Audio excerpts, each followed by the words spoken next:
Alors, à quelques jours de ce sombre anniversaire, Haïti a encore du mal à se relever du séisme de janvier 2010 et des autres catastrophes naturelles qui s'abattent régulièrement sur la perle des Antilles. Alors, si bien, Julie, que quand on regarde les chiffres, l'économie d'Haïti, là, demeure vraiment très précaire. Oui, tout à fait. C'est le moins qu'on puisse dire, effectivement, même qu'il y a eu du recul dans certains de ces indicateurs socio-économiques depuis le séisme de 2010. Haïti est encore profondément marqué par ses cicatrices.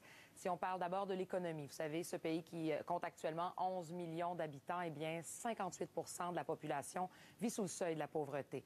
Ça, Geneviève, on parle de vivre avec environ 2 $ par jour. Hein? C'est très, très peu. Et là, ça descend encore. Le quart de la population, moins d'1 $ par jour. Là, c'est ce qu'on appelle la pauvreté extrême. Des chiffres vraiment ahurissants. Vous dire aussi qu'il y a le taux de chômage et de sous-emploi qui touche plus des 2 tiers de la population active.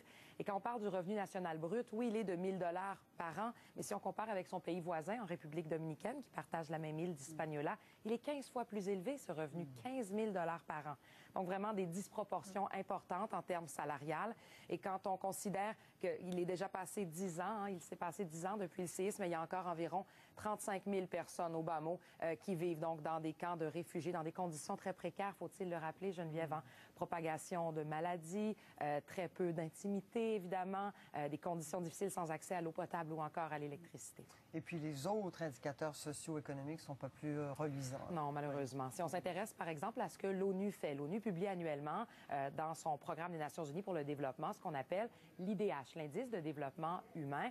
Et donc, cet IDH, lui, se base sur 3 thèmes, 3 aspects, justement, pour classer l'ordre des pays en ce qui concerne le développement. Donc, c'est l'espérance de vie, le taux de scolarisation et le revenu, justement. Si on regarde à quel endroit se positionne Haïti, présentement, 169e rang sur 189 pays. À titre de comparaison, le Canada est au 13e. C'est sans surprise que c'est la Norvège au premier rang. Le Niger, malheureusement, toujours en queue de peloton. Et si on s'intéresse aux pays voisins, la République dominicaine, je reviens avec ça, partage la même île, presque 100 positions plus élevées dans ce classement. Et qu'est-ce qui fait, Geneviève, que Haïti se trouve encore en bas de ce classement, de ce peloton? Premièrement, l'espérance de vie à la naissance. Actuellement, à peine 63 ans. En comparaison en République dominicaine, 10 ans de plus. Et au Canada, on ajoute un autre 10 ans.